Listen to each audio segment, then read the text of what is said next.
Welcome to the second part of my video about the disappearance of Anni Tominac and Joy Hodgins 46 years ago in July 1978. If you haven't already, you may want to watch the first part before watching this one. I'll include a link in the description.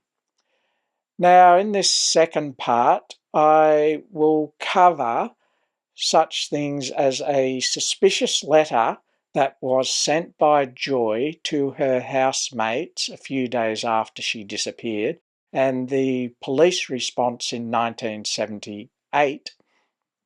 Then I will look at similarities with the disappearance of two girls in Wollongong 1 year later in July 1979. I'll also look at the solution to Anni's disappearance that police came up with in 1998 and the problems I see with that answer, as well as the questions that then creates which are left unanswered. And then I will also cover Anni and Joy being mentioned in questions and answers in the New South Wales Parliament last year, being 2023, along with the disappearances that are unsolved of other girls. But I will begin with a report of Joy's disappearance and the police response. The Newcastle Herald reported on April 8, 1998, memory of two missing teenage friends, a 20-year nightmare. After 20 years of searching for answers, friends of missing teenager Joy Hodgins spoke yesterday of their frustrating battle to be heard. The 18-year-old disappeared in 1978 with friend Anni Tominac after the two embarked on a night out in Newcastle. Sharon Zarinsky, 38, Steve Matthews, 41, and Irma Overand, 38, lived with Joy Hodgins.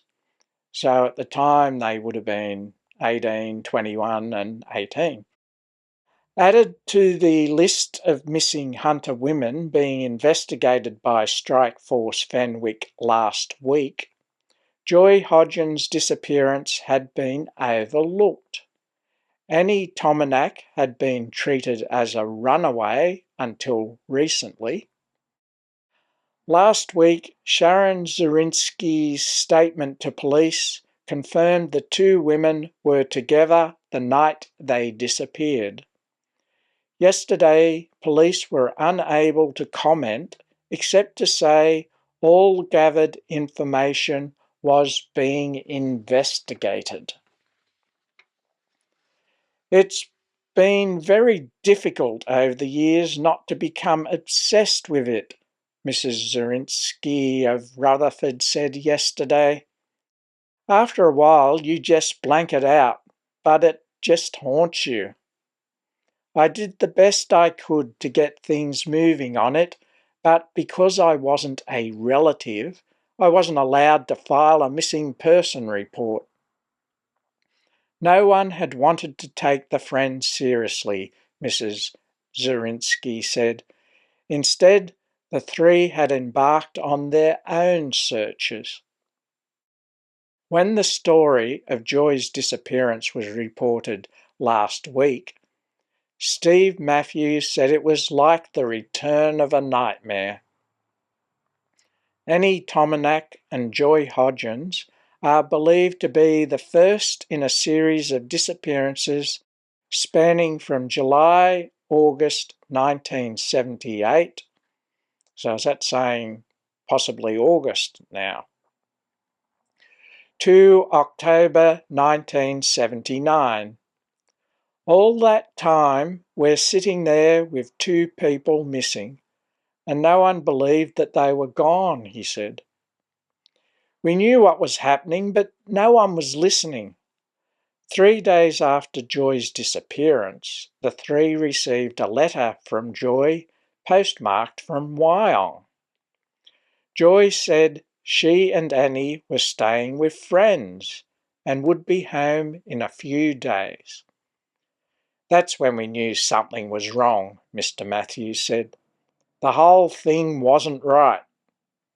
Mrs. Zirinsky said it was like Joy had copied the letter out from someone else, and it was unusually error-free. Reporting to Mayfield Police Station that day, they had tried to file a missing persons report. They wrote down details, but he still kept saying to me that it would be better if I was a relative, saying she'll probably turn up anyway. Mrs. Zirinsky said, weeks later, when she went back, there was no record of her initial report, she said. The letter had been misplaced. I expected that things were being looked after. I expected for them to have stuff on her. At least the report I gave, Mrs. Zirinsky said. I don't know what happened to all of that. I think in those days it was just too easy to write people off. Today, Joy Hodgins exists only in her friends' memories. Their searches have continued, but they now hold little hope. For 20 years, that's always on your mind, Mr. Matthews said. It's like, why didn't they listen to us? That letter reminds me of a similar disappearance on July 27, 1979, which was a year later, and it was in the Wollongong area, where two girls, Kay Docherty, 15, and Toni Cavanagh, 16, were last seen at a bus stop on Shell Harbour Road, Warilla. They were heading to a disco in Wollongong. It is unknown if they got there. Their parents received letters from them 4 days later, postmarked Darlinghurst, indicating they were okay. The police considered them runaways at the time.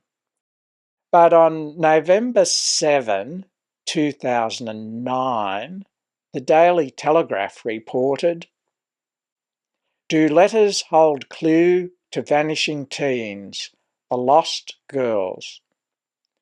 But 30 years later, a new police strike force reinvestigating their disappearance believes the girls may have been forced to write those letters. Strike Force Mundawari detectives fear that they may have been abducted and murdered. When the parents of Kay, 15, and Toni, 16, received the handwritten letters 4 days after they went missing, the friends may have been trying to send them a hidden message.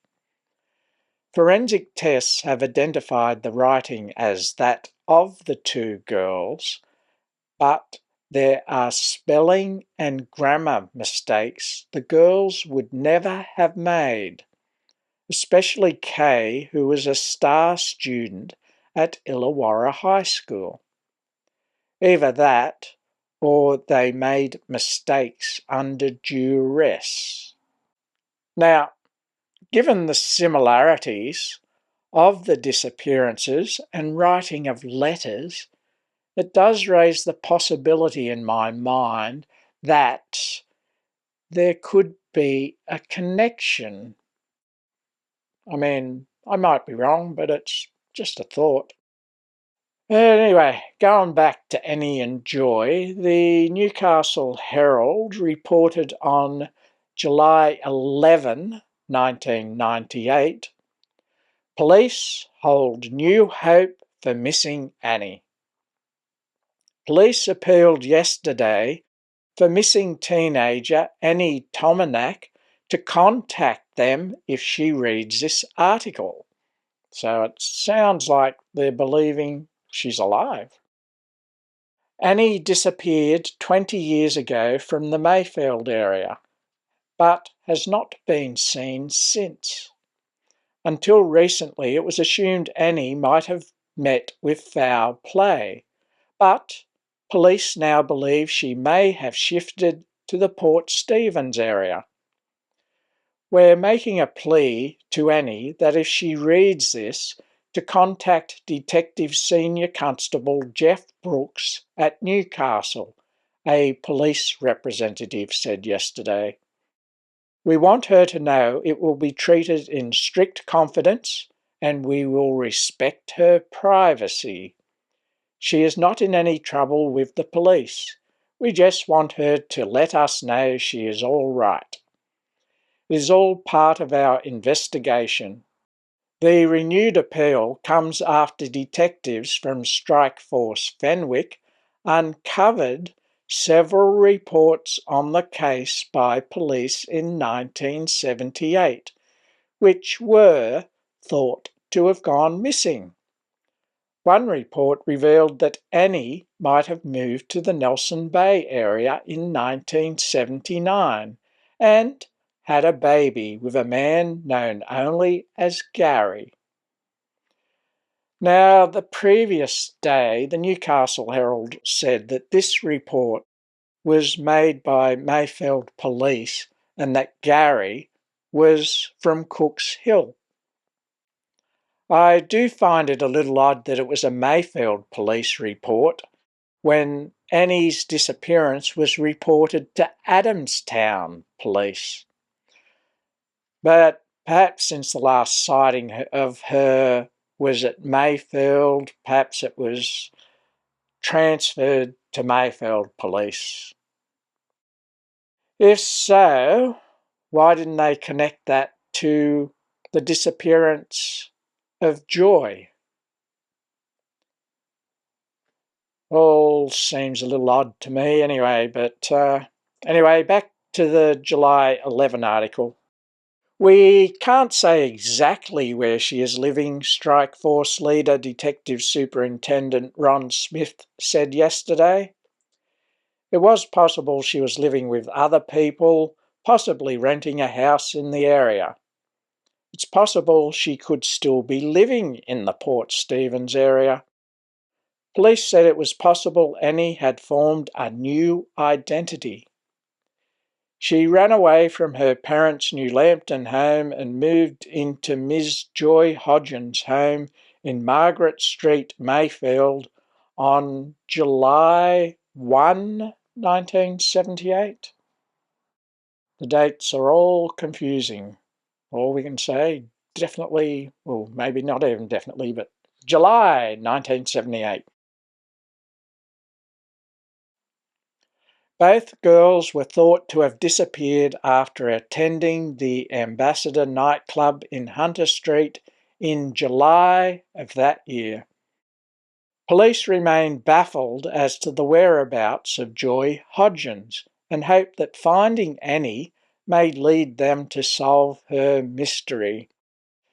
Yes, I see the whole fly in the ointment to this possible explanation for the disappearance of Anni is it doesn't fit with Joy, and because they disappeared together, so it doesn't seem to fit any of that scenario for the explanation of Anni's disappearance.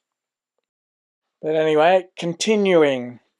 Anni's mother, Elizabeth, said she hoped that if her daughter was alive, she would at least contact police. For 20 years I have waited, and I'm still waiting, Mrs. Elizabeth Tominac said. We've got new hope she is alive, and we just want her to ring the police. That is all we ask. If Anni would contact police, she should ring Detective Jeff Brooks from Strike Force Fenwick on 02 4929 0999. So this was, and still is, the phone number for Newcastle Police Station. Anyone who may have met or seen Annie in the Port Stephens area in 1978 or since should ring Crime Stoppers on 1800 333 000, and that phone number's still the same. I also noted that the Daily Telegraph that same day stated that Annie may have given birth to a baby in 1979-80. Now, if that is true, what happened to the baby, who would now be 44 or 45 years old? Now, if Annie had changed her identity, then I imagine that child, or even any other children she may have had since, would be curious about at least their mother's close relatives, since I imagine there wouldn't be any known to them. And in recent years, people who don't know their close relatives generally become curious, and they will attempt to find them by doing DNA tests with these ancestral DNA companies and try and find some relatives that way. And I've actually heard of some cases in the United States where very young children who may have disappeared as far back as the 1920s, and it turns out that their kidnappers raised them as their own children. The kidnapped child may not even have been aware that they were kidnapped and thought they were actually their biological parents, and can even have since died of old age, but their children or grandchildren have done these ancestral DNA tests and come across these close relatives that they've got no idea of, and in the end it's solved these very old, cold cases of disappearances. So, just a thought, but I would suggest the family of anyone who thinks, or the family of anyone who's disappeared and thinks they may have lived and had children after that, that this may be an avenue to try to follow to find out what happened to them. And yeah, so that could be one possible avenue if that is true. And actually, on a personal note, sort of connected with this, I traced my family history, and my great-grandfather in 1929, when he was 27, he actually disappeared. Now, there's very strong evidence that he actually chose to disappear himself, and I imagine he would have changed his name and all that sort of thing. And the family story is he went to Queensland, and I have been curious to find out what happened to him. So, yeah, basically, I've got my DNA. Well, I assume, because he wasn't real old, that it's likely he had, or yeah, possible he might not have, but fairly likely he could have had other children. And I have put my DNA on a few Ancestral DNA ancestry sites, and that's an avenue I'm trying to follow. No luck yet, but maybe one day. Could find out something. Anyway, back to Annie and Joy, which is what we're talking about. The next article I found was about 4 months later in the Newcastle Herald on November 7, 1998. It says, "Police shelve hunt. Teens ran away." Police say they have solved the mystery behind the disappearance of 3 Hunter teenagers. Officers from Strike Force Fenwick believe Amanda Zollis, Anni Margaret Tominac and Joy Donna May Hodgins were runaways. I will discuss Amanda Zollis in an upcoming video, and it's a bit more complicated than that. But in all 3 cases, I believe there are still a lot of open questions. It was believed the teenagers met with foul play and were abducted from parts of Newcastle. Officers will not say whether Amanda, Annie and Joy, who have been missing for 20 years, are still alive. So they're not even willing to say that. Annie disappeared with Joy from a house at Mayfield in 1978. Strike Force Commander Detective Superintendent Ron Smith said yesterday police would not speculate about any of the cases. "We will not be taking any further action," he said. "I do not want to speculate about what has happened over a 20-year period. If people do not wish to contact their relatives, that is their prerogative."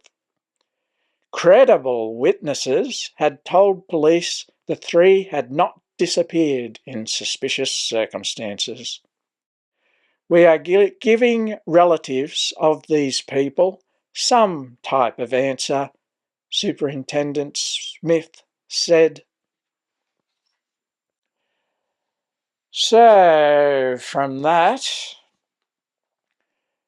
kind of sounds like Strike Force Fenwick didn't actually make contact with any of these girls and was simply relying on credible witnesses, telling them that at the time of their disappearance back in 1978-79, it wasn't suspicious. So I'm kind of wondering, who were these credible witnesses and what did they tell the police? I mean, even if it is true, what's happened to them since, and why haven't they made contact with either their families or police since? So, if you're one of these credible witnesses or you know the answer to any of these questions, I'd be happy to know. So, put it in the comments, or if you don't want to put it in the comments, send me a message through my Facebook page, which is there's a link in the description below that will take you there. So is that case closed and end of the story? I would say the answer is no.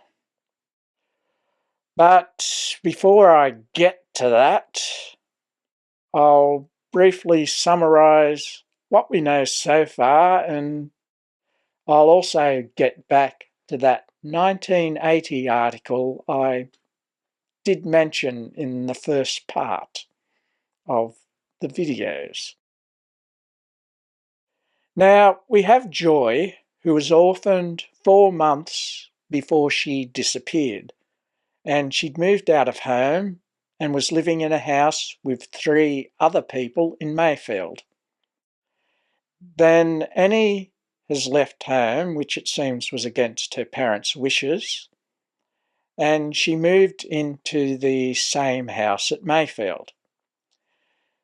Now, different reports give different dates. In July 1978, when it's most likely Annie left home and when they both disappeared. So I've sort of think it's most likely July 7 she left home and they disappeared July 17, 1978. And 3 days after they disappeared, the housemates received a letter from Joy postmarked Wyong, and they felt there was very odd things with it because it looked like she'd copied it and it was error-free, so I assume perhaps Joy wasn't that good at writing, or it didn't look like her style. But anyway, they reported this to Mayfield Police and gave them the letter. And that's the police, seem to have lost the letter. And about a week after their a week later after their disappearance, Annie's parents reported her missing after some of Annie's former school friends raised concerns with the parents that they hadn't seen Annie, that she'd just vanished. Then, 8 months later, so probably March 1979 or maybe even April, but around March, police inform Annie's parents that they have located Annie safe and well, but because she doesn't want to see them, they can't tell her anything about her location or anything else. Then, 19 years after that, Strikeforce Fenwick reveal those apparent secret details to the public, and it's published in the paper. That is that she moved to Nelson Bay with Gary from Cook's Hill to have a baby in 1979 or 1980. Now, I'm not saying it isn't true, and I could quite easily buy that story. But there are two things that raise serious doubts for me, and so I'm not totally convinced by it. The first is, what happened to Joy? She doesn't fit into that scenario in any way. Since they disappeared together, it's like, she ran off with Gary too? I don't think so. And the letter that Joy sent to the housemates was postmarked Wyong, which is in the opposite direction to Nelson Bay, and Gary lived at Cook's Hill, and that's in Newcastle, so did Joy head north and Joy head south and Annie head north? Seems a bit odd. And also, there's no explanation in that as to, or even a hint of an explanation as to what happened to Joy. And there's nothing ever been revealed as to even give us an idea, at least as far as I'm aware. Yet, in 1998, they quite easily and publicly revealed the details to explain Annie's disappearance. So why not Joy? And now, given that it's 26 more years later, why can't they reveal anything further now about what they had in 1998, or for that matter, 1978 or 79, given that's 45 years ago and getting towards half a century. Anyway, yeah,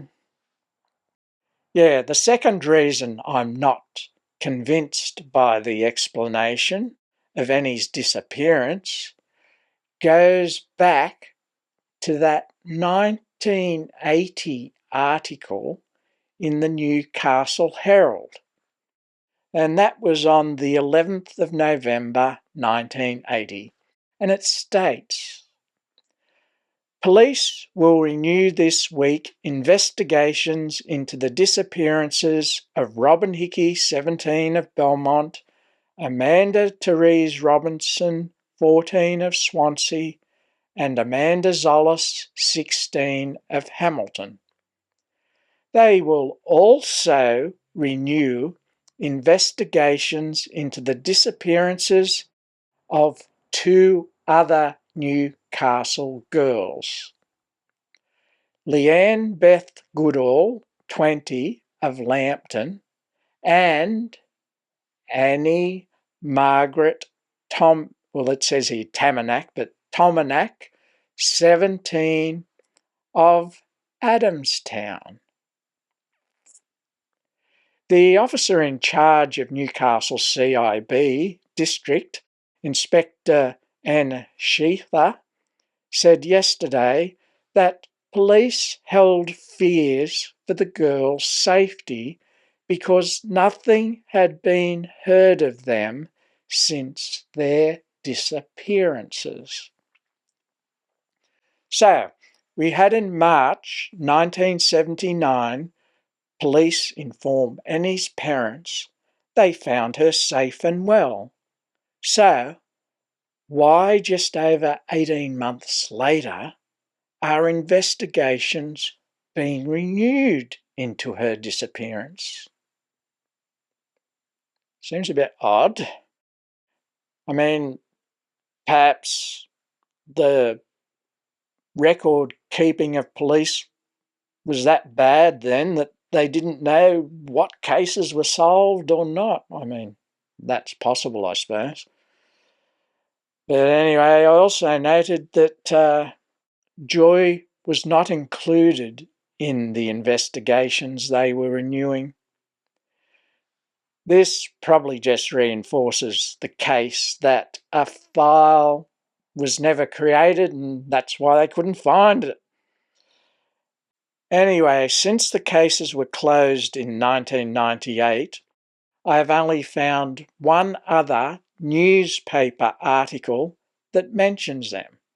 That was in July 2003, that confirms the cases were closed and had nothing further to add. But I didn't leave it there. I then did a bit of online searching to see if I could find anything else. Interestingly, I found something in August 2023, that's last year, and they were both mentioned as part of questions and answers paper during a session of the Legislative Council of the Government of New South Wales. Now, this question was raised by Jeremy Buckingham, a member of the Legislative Council, and he was asking this of the Minister acting for the Minister of Police and Counter-Terrorism. And in that question, which was rather lengthy, he lists 30 unsolved murders and disappearances in the North Coast region of New South Wales that date from 1977 to 2015. And in the question, he also asks if the Minister is aware of any other unsolved murders and disappearances since 1975. The minister's answer includes 36 others. I suspect there are more, as I noted Leanne Goodall's name is not on either list. But on the list of other cases that the minister has, the first one is 1978, Joy Hodgins and Anni Tominac, Mayfield. I noted that Amanda Zollis, whose case was also closed in 1998, is also on that list. So, obviously creates a bit more confusion for us, doesn't it?